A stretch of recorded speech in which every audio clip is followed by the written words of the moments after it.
I don't post on there. I got flamed out one time on 14ers.com for something really innocuous. I don't even remember what it was. And I was like, after that, I was like, I've been burned. I'm not doing this again. I don't have time for this. But God bless the hardy souls that wade in and argue incessantly about these things. Gosh.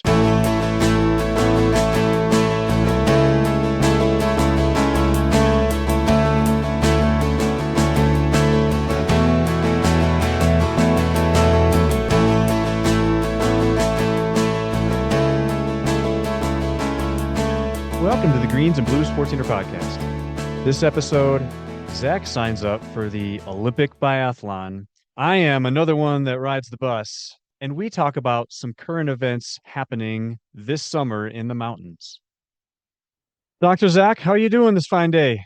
Oh, it is 98 degrees That with doesn't sound fine.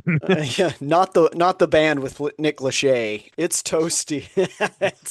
it's toasty outside in Norman, Oklahoma. We're recording this in early July, and that it's important that you guys know that because we'll make reference to some things later on here. But Indeed.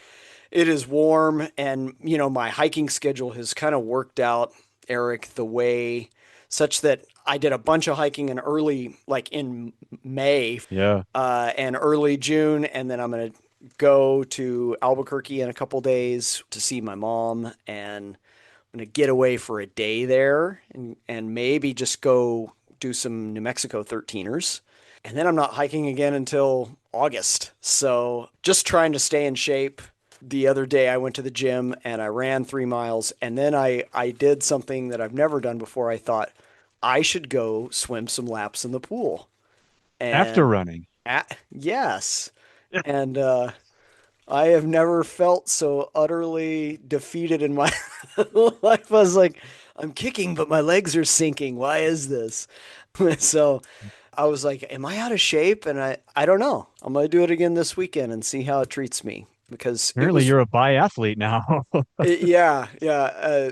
Both of those in giant quotation marks. A bi athlete. So it was pretty rough. I have done where I bike and then I run. I do that fairly consistently in the late spring. That I feel Okay. that's pretty good training for hiking, but this is the first time I ever did this, and and it may be one of the last. So pretty brutal. I looked like I was Oh my drowning gosh. out there. A couple times I looked at the lifeguard and I thought, is she going to need to come rescue me? Oh no. Am I gonna be that guy? Do I need to get the little water wings just Yeah, to get the floaties on you. get the floaties? So, well, enough about me. Eric, I heard you went to an absolute banger of a concert the other night. What are we talking here? Indeed. So we just got back from our niece's wedding in Iowa, and which was great. It was awesome to see her and her fiance get married. That was really cool. So the wedding happened several days before my birthday, and so I received a few birthday presents a little early, and one of them was from my sister-in-law and brother-in-law, Lori and Peter, Rachel's sister and her husband. They gave me a gift, which was a t-shirt referencing Spatula City, which, Yes. for those that know, is a reference to the Weird Al Yankovic movie UHF from the late 80s, which is my all-time favorite movie. I adore that movie. I crack up every time I watch it, even though it's one of the dumbest movies anyone's ever made. Hey, before you keep going, where can I Yeah, get one of these t-shirts? I'm sure Amazon. I can send you a picture or a link Okay. to. I Uh, We need Buddy Spatula City t-shirts. And so I'm gonna do something here. I'm gonna say a line from there, and you're it from the Spatula City spoof commercial, and you're gonna do the next line. all right. Oh dear, we're out of spatulas.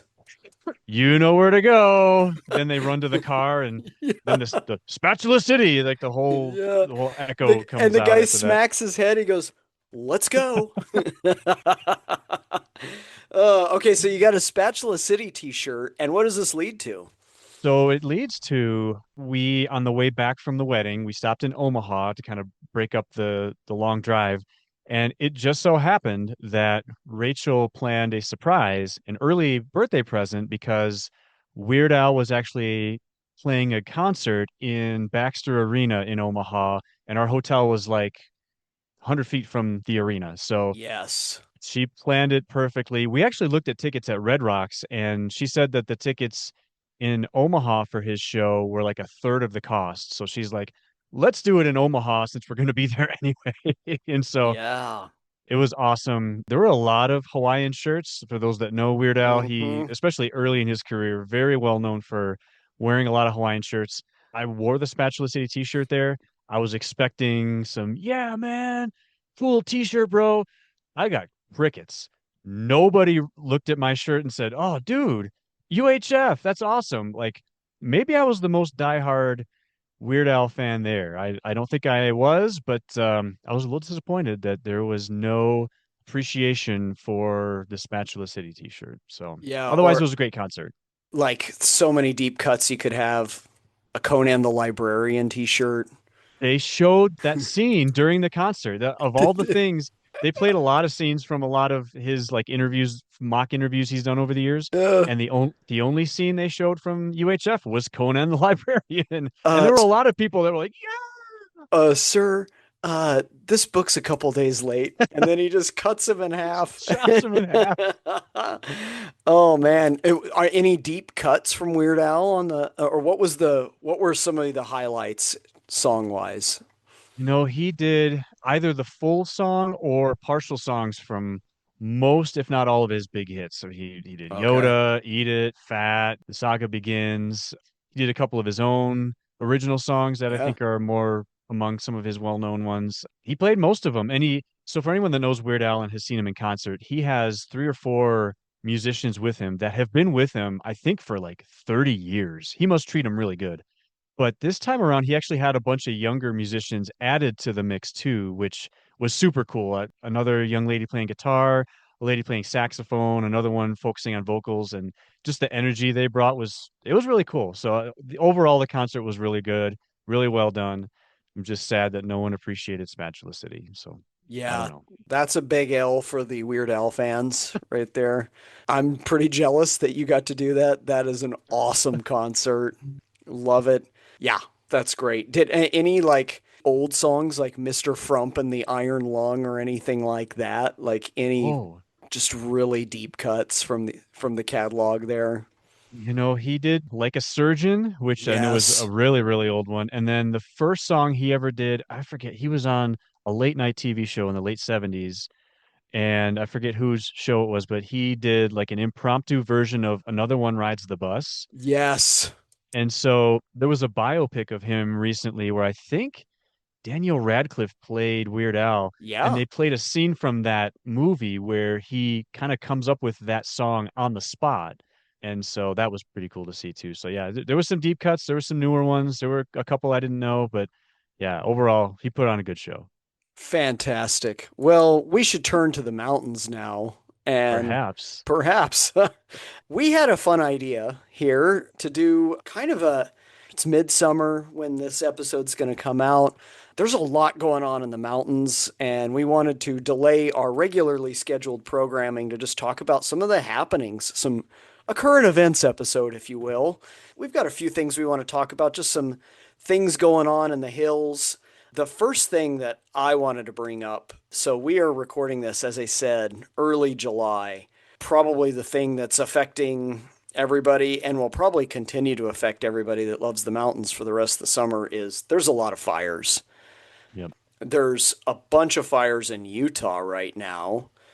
There's a few fairly moderately sized fires in northern New Mexico. And then there's a handful of fires going on in Colorado. And some of those are leading to actual closures. Do you want to elaborate more on that, Eric? You summed it up well. There's several fires going on. Some of these are large, and as of this recording, what we're talking about right now, they're still 0% contained. Like Yeah. nothing has been able to be successfully put out. So, yeah, I agree. I think it's probably going to continue to affect us, especially we've talked about this for months that the snowpack is so historically low that it's just the air is even drier than it normally would be in the summer. Yeah. And so I think that's just it bodes poorly for the future of the hiking community this summer, I fear. I mean, right now, right before we hopped on the pod here, I took a look. The Uncompahgre Wilderness is closed. So that obviously affects Uncompahgre and Wetterhorn. And for those of you that are 13er nerds, Coxcomb, Red Cliff, Silver Mountain, Broken Hill, all the funsies up there. And then the area north of Twin Lakes, so north of Colorado Highway 82, is closed. So that's the area that includes Elbert and that's the Mount Massive Wilderness. So that's Elbert Hmm. and Massive. For those of you that are Centennial baggers, that's Frasco, Casco, French, Lackawanna. That's Bull Hill, Mount Oklahoma. That's all those peaks in that area. And then there's probably the largest fire in Colorado right now is actually a fire in the Wet Mountains, kind of near West Cliff, in between West Cliff and Walsenburg. So, Mm. but two of those fires right now are directly affecting people's ability to go hiking. There's a lot of people posting on Facebook, is it okay to go hiking right now? It's kind of hit or miss. It depends on the winds. You never know. Like it could be great. I've gone hiking when there's been fires 40 miles away and the smoke has been blowing in another direction and it's fine. I've gone hiking when there's a fire 500 miles away and the smoke's blowing right into it and it's hazy and it's gross and you don't want to be committing to strenuous activity. So, yeah, it's bad out there. If I can make a plea, everybody needs to be super cautious. There should be no campfires this summer at all, unless you want to burn down the forest. Yeah, this is pretty dire. I have a feeling these will just pop up all summer long. Fully agree. And yeah, even here in the Front Range in Castle Rock, a couple days ago, I couldn't even walk my dog because it was so hazy. Really? The smoke was so bad. And again, these are hundreds of miles away, but still, it's just like you said, it's blowing in the right direction to the point where there's a couple days we just shouldn't be going outside, let alone trying to hike anything. Like you mentioned, Wetterhorn and Massive are both fully closed right now. Albert and Uncompahgre have trailheads that are affected. So yeah, anyone that's wanting to hike the mountains, this is a deal. And I fear for what the future is. Yeah, I mean, you and I are planning on doing Chicago Basin. I hope that trip happens in early August. I Who knows? It's If kind of not, up in the Eric, air. we're going somewhere. we're, Look, if we'll that go to doesn't work, Montana and hike uh, something. we'll go hike something in Wyoming. Yeah, and not to be too dire about it, but this is the result of obviously a very warm, very dry winter. Projections of climate change the way they are. It always sounds weird to say, like, just think about this winter and realize that the next one may even be warmer and drier. Could be worse. Yeah. This could be the coolest year for, and now obviously there's what part of what climate change does is greater weather variability. So we could have a real dumper of a year too, in terms of snow and rain, but the extremes will get more extreme as time goes on. So this is just some kind of our new normal here, unfortunately, and we're going to have to be really careful about it. I was reminding myself today as I was mowing my yard that geologic change happens in millennia, if not millions of years. Ecological change happens in decades, maybe even longer than that, maybe hundreds of years. And so we keep thinking, well, gosh, maybe some more resilient plants or trees will come in that will be more drought tolerant. That is probably true, but it will not be in your and I's lifetime. Gonna take a while. Yeah, maybe our grandkids will get to see it, but You know, we may not. So yeah, that's one thing going on right now. Maybe to some more rosier news here, Eric. This may already be over by the time this episode releases, but inveterate long distance hikers and speed hikers, Andrea Sansone and Andrew Hamilton, are attempting the entire Sangre de Cristo Traverse from essentially US 160, Levada Pass, all the way up and over to Poncha Springs. So they're going from south to north. Justin Simoni, the Long Ranger, who we interviewed here, gosh, two and a yep. half years ago, has done this, and he did it from north to south, and from south to north, I believe. I think he tried to do it both ways. Yeah, they're gonna try to do a fastest known time for this super long, the ridge walk of all ridge walks. Yeah. So I think they're hoping that it'll take them 5 days, Think I saw, yeah, 5 or 6 days is what they were hoping. which is insane pants. That like Yeah, Eric, goodness. do you have thoughts? I can't even get to the mailbox in 5 days, and they're gonna do this whole stinking traverse. You can follow on the web their Garmin GPS. I swear that I looked this morning.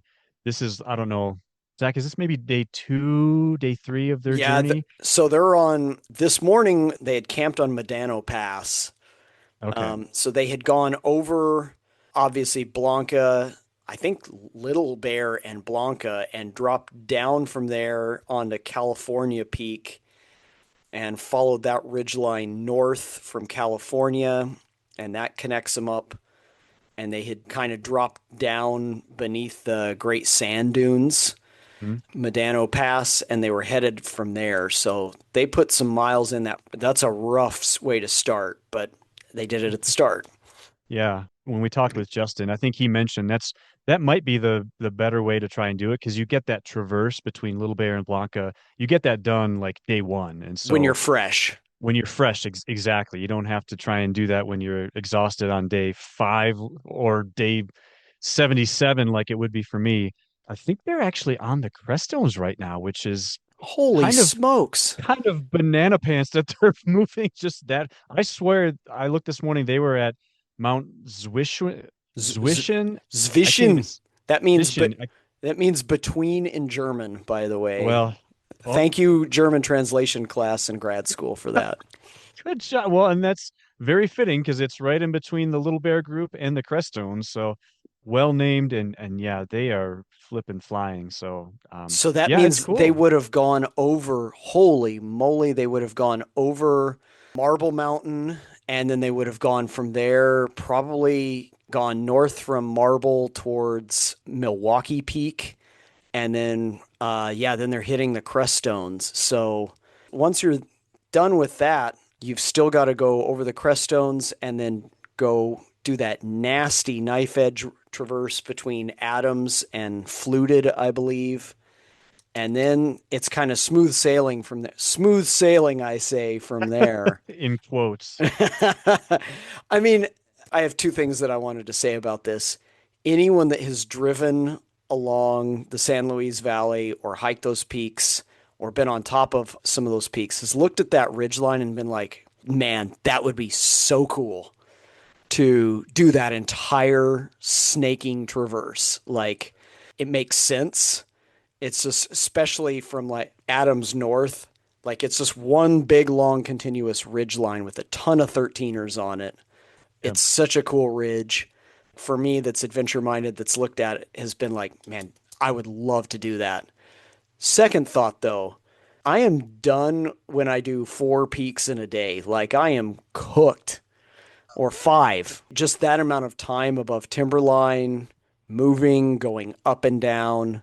And these guys are going to do 6, 7, 8, 9, 10 peaks in a day One day. for 3 or 4 days. I think it's like Yeah. 30 something peaks total that they'll knock out in 6 days, or maybe even 40. What a remarkable, just doing the traverse, much less doing it in a blitz like this, is a phenomenal accomplishment. I'm just looking here. It says the current record is 4 days and 11 hours. And that's Justin, right? Probably Justin. Yeah. There's mention of lack of water on there, which, Oh like, yeah. duh, like You're on a that. ridge line. Exactly. Justin told us he had to melt snow. Yeah, like that makes perfect sense. And I don't know. If they're Water doing it would be, unassisted, they couldn't even have somebody go up there and like drop a couple bottles for them. They may have to drop down off a ridge at some point. You know, there's alpine lakes on both sides kind of as you go along there, and there's some streams here and there. They may have to poke their head down, you know, into Comanche drainage or Venable drainage or whatever, grab a little water and then come back up. it Woo! just adds to the gain that you're already experiencing on this Yeah. traverse. So, um, Amazing stuff. sure. I could never do that. I don't know, even if I could, I don't know if I'd want to do it, but I don't know even know why I'd talk like that because it's not an option for me. That is not something that I'll be doing anytime soon. Agreed. But it's really cool to follow what they're doing, and it feels like the community, the hiking community, is kind of getting behind them and cheering them on and rooting for them, which is really cool to see. Yeah, a couple rock stars with Yeah. lungs of iron. Actually, no, maybe not iron, maybe lungs of something very elastic and stretchy. So, yeah, that is pretty cool on their part, which takes us maybe to our next kind of maybe semi-related topic. It appears that the group that was doing GPS on all the 14ers has now completed all the Centennials as well. So they've gone and done all the Centennial peaks and accurately, painstakingly and accurately found the elevations of all these peaks. Eric, you're much more of a data guy than I am.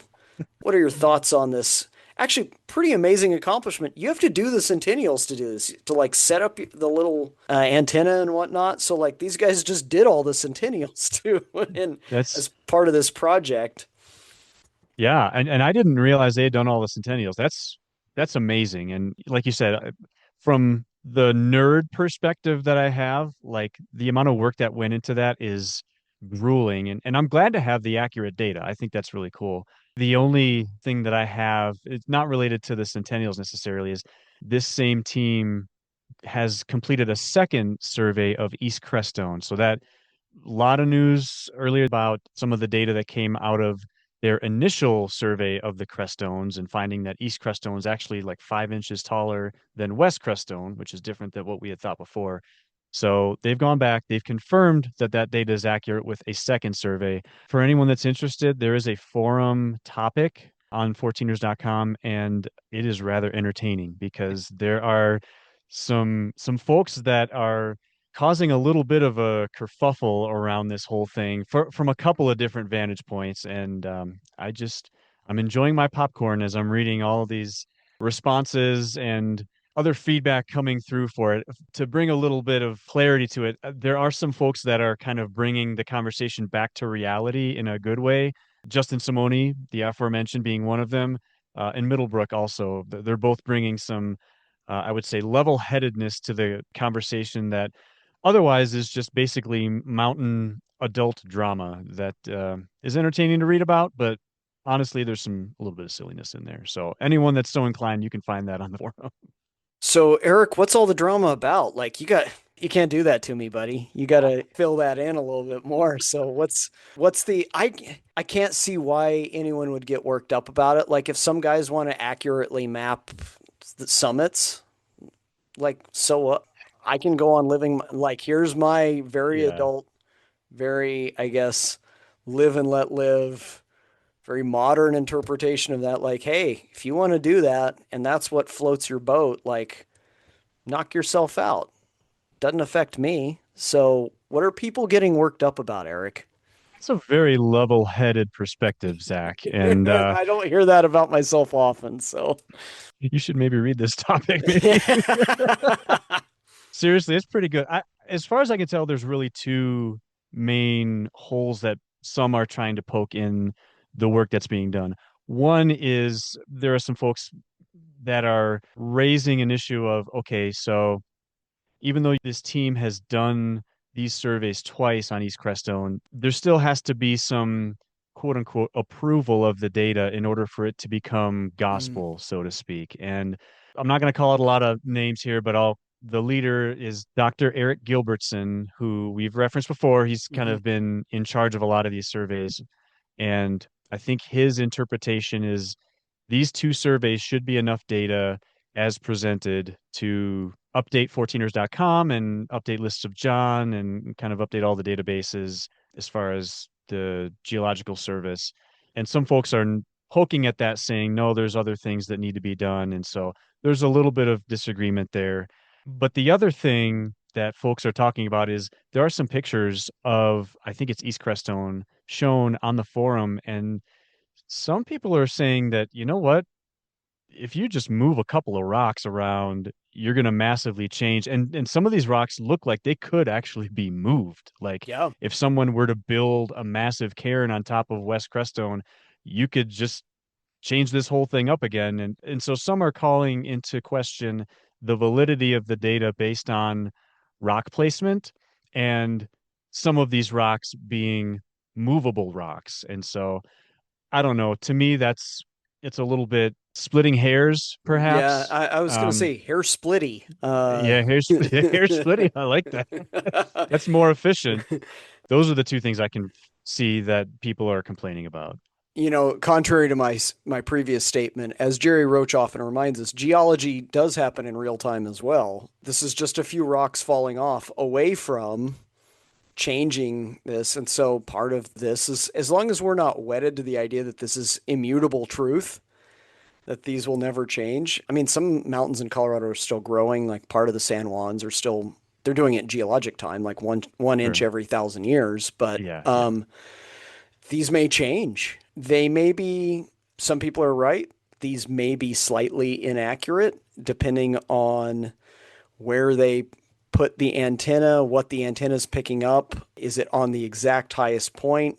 And these guys are all, I've read some of their methods. They're all trying to account for this. But Yeah.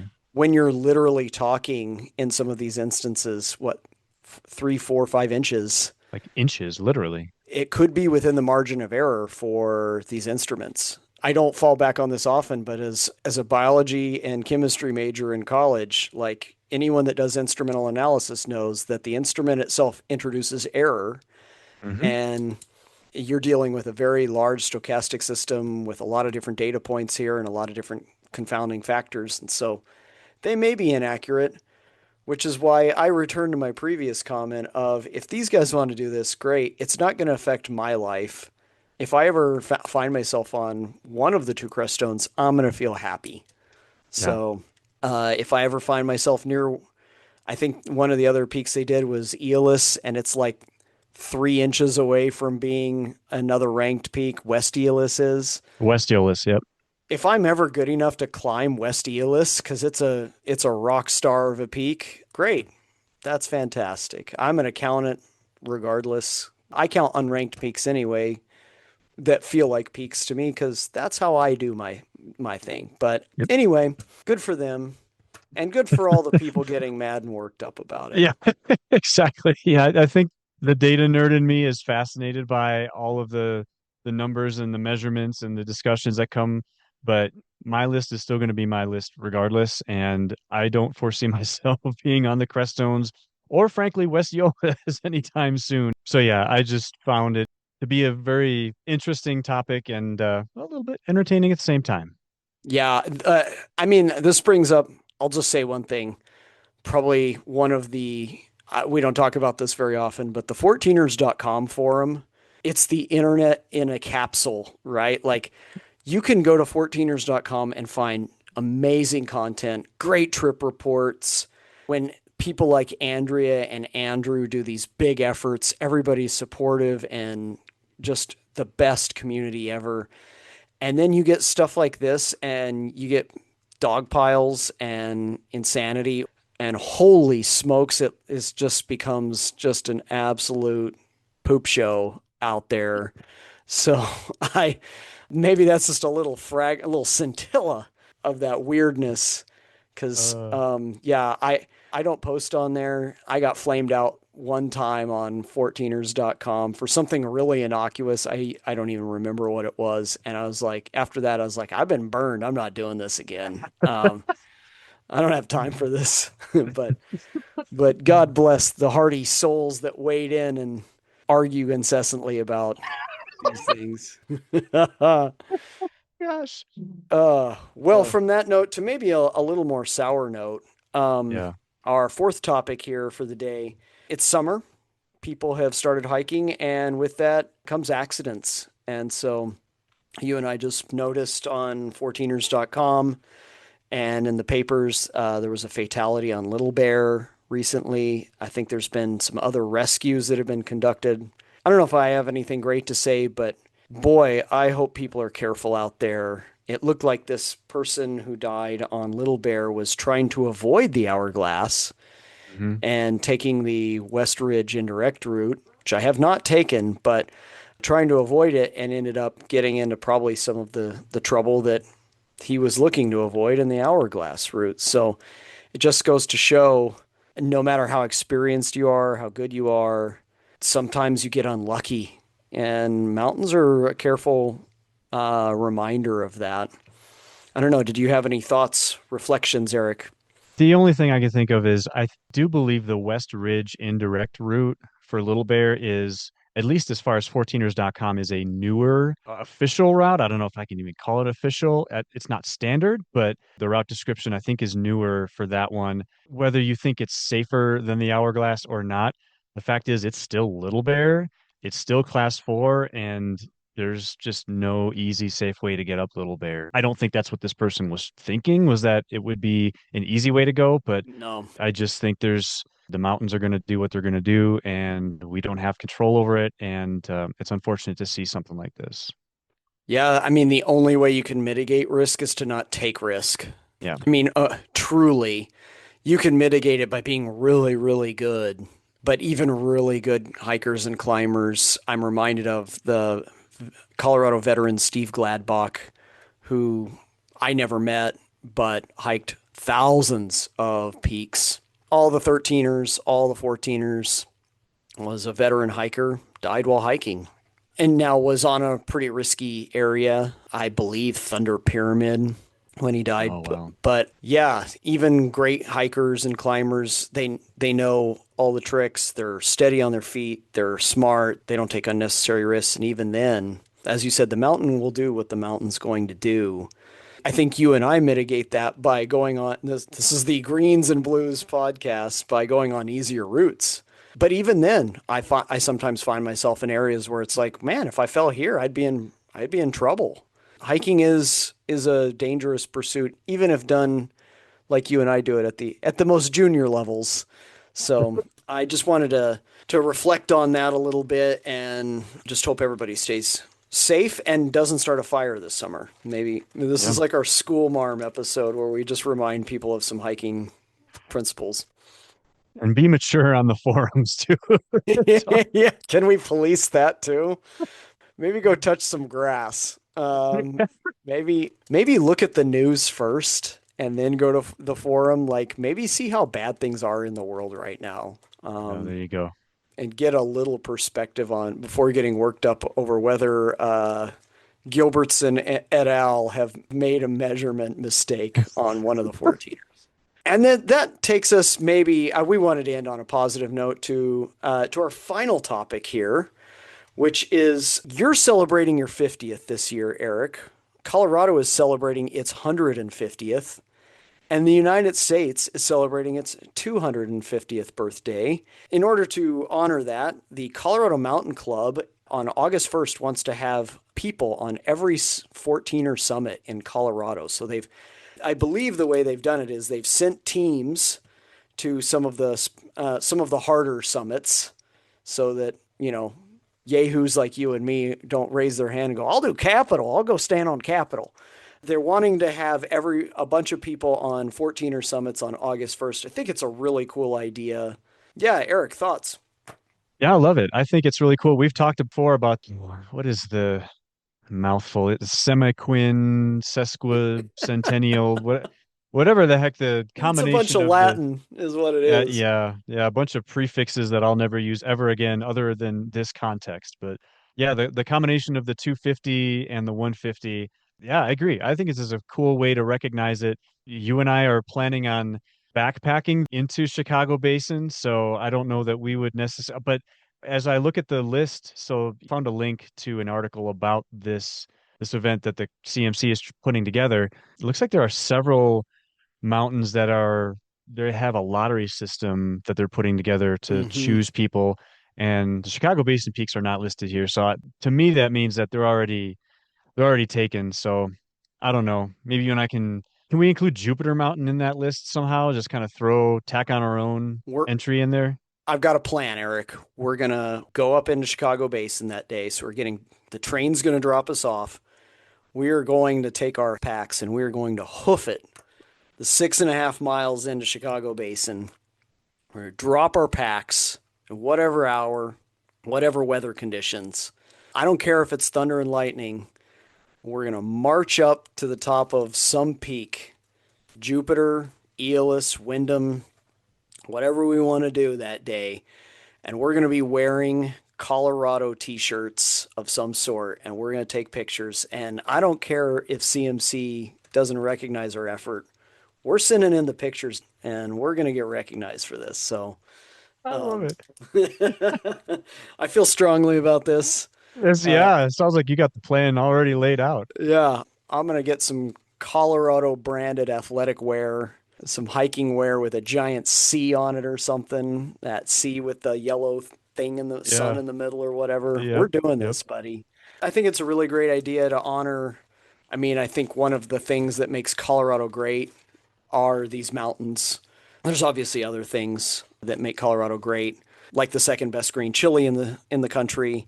Um, Ooh, don't ask the governor of Colorado about that though, because he'll try and prop up what we got here. So he will. He's done a lot of other shady stuff lately, so I think whether or not his green chili is inferior or not is probably low on his list. maybe he's been posting to this Gilbertson forum and just weighing in. He's an anonymous poster, Yeah. you know. Yeah, JP 101 or something like that. Who's that guy? I don't know. Zero previous posts on the Yeah, forum. 014ers, No trip 013ers. reports. Yeah. That guy. Yeah. The guy with two 14er climbs that's done like that like wants to like tell everybody all the things. That those are my favorite. I'm just gonna say that like I love it when Uh, guys go on there and they've done like 9 14ers and 1 13er. So you know they're counting them. And they're like they're telling veterans that have done like hundreds of peaks, yeah, you should do this. Like, maybe slow your roll there, homie. oh, I Um, love it. I think this is a great idea to celebrate a great state and what makes the state great. I think it's really cool, and you and I are doing this, Eric. I don't care if it just absolutely beats the tar out of us. That's what the next day is for. We're gonna lay in the tent and recover after we kick the Oh, crap out of ourselves. oh, that's good because I think that would kick the tar out of us. So I don't know if we have much of an Yeah. option. Yeah, we're not Will Erickson doing a 40-mile day in and out of the Chicago Basin in a day. For sure. We're Yeah. we're not doing that. So that's all I've got for the current events report in sixth grade here, Eric. Do you have anything else you want to add? No, I think this is a good summary and yeah, some sobering stuff happening, but definitely some stuff that hopefully going to encourage hikers to hike as much as we can, considering the weather and the fires that are going Yeah, on. get actually get out while you can. Yep. I love what CMC is doing. Love what Andrew and Andrea are doing, and hopefully it inspires the rest of us to, like you just said, get out while we can and enjoy the mountains as much as we can.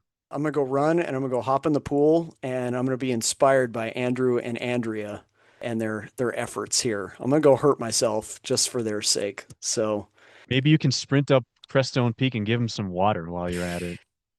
just wouldn't that be hilarious? Some random guy sherping up like 3 gallons of water to him on like Venable Pass or something, and they Yeah. like, what's his problem? Like bringing a burrito and like 4 gallons of water, and here you Oh guys man. go. Yeah. We're trying to be unassisted. What are you doing? Well, just pour it on yourself then. Yeah, well, really appreciate everybody listening to this, and we hope everybody's having a great summer. We'll be back with our regularly scheduled programming in the next episode. We've got some fun episodes coming up. We hope everybody's having a good summer.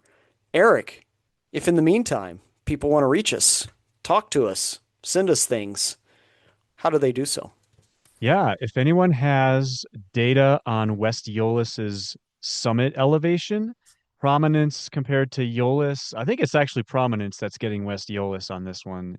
Or any opinions on how bad wildfires are, or if they just want to throw rocks around on West Crestone, send us a note at greensandbluespodcast@gmail.com, or you can visit our website, greensandbluespodcast.podbean.com, where you can find all sorts of different videos, all sorts of other ways to get a hold of us, and all sorts of other content on there. And we love hearing from our listeners. So feel free to write in. And we will catch you guys next time.